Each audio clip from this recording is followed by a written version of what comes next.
கோவை தனியார் மருத்துவமனையில் திருட வந்த நபர் அடித்து கொலை செய்யப்பட்ட நிலையில் பேச்சுவார்த்தைக்கு பின் உறவினர்கள் உடலை பெற்றுக் கொண்டுள்ளனர். இது குறித்த கூடுதல் தகவல்களை செய்தியாளர் கார்த்திக்கிடம் கேட்கலாம். கார்த்திக், வணக்கம். இது பற்றிய முழு விவரங்கள்.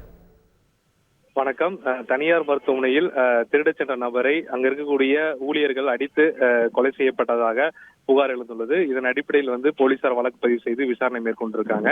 ஆனால் போலீசார் பதிவு செய்த முதல் தகவல் அறிக்கையில இவர்களுடைய அவர் எப்படி உயிரிழந்தார், அவரை யார் யார் தாக்கினார்கள், உடலில் எத்தனை காயங்கள் இருக்கு போன்ற தகவல்கள் எதுவுமே இடம்பெறவில்லை என்று பாதிக்கப்பட்டவருடைய குடும்பத்தார் உடலை வாங்க மறுத்து போராட்டத்தில் ஈடுபட்டாங்க.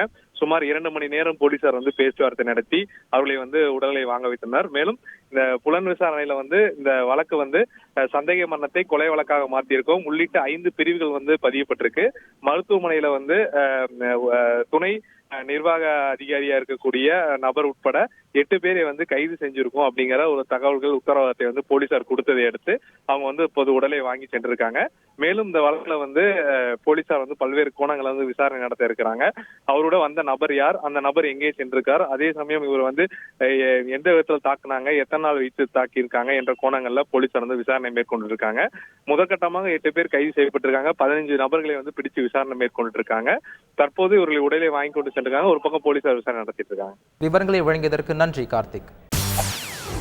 செய்திகளை உடனுக்குடன் தெரிந்து கொள்ள உடனே சப்ஸ்கிரைப் பண்ணுங்க.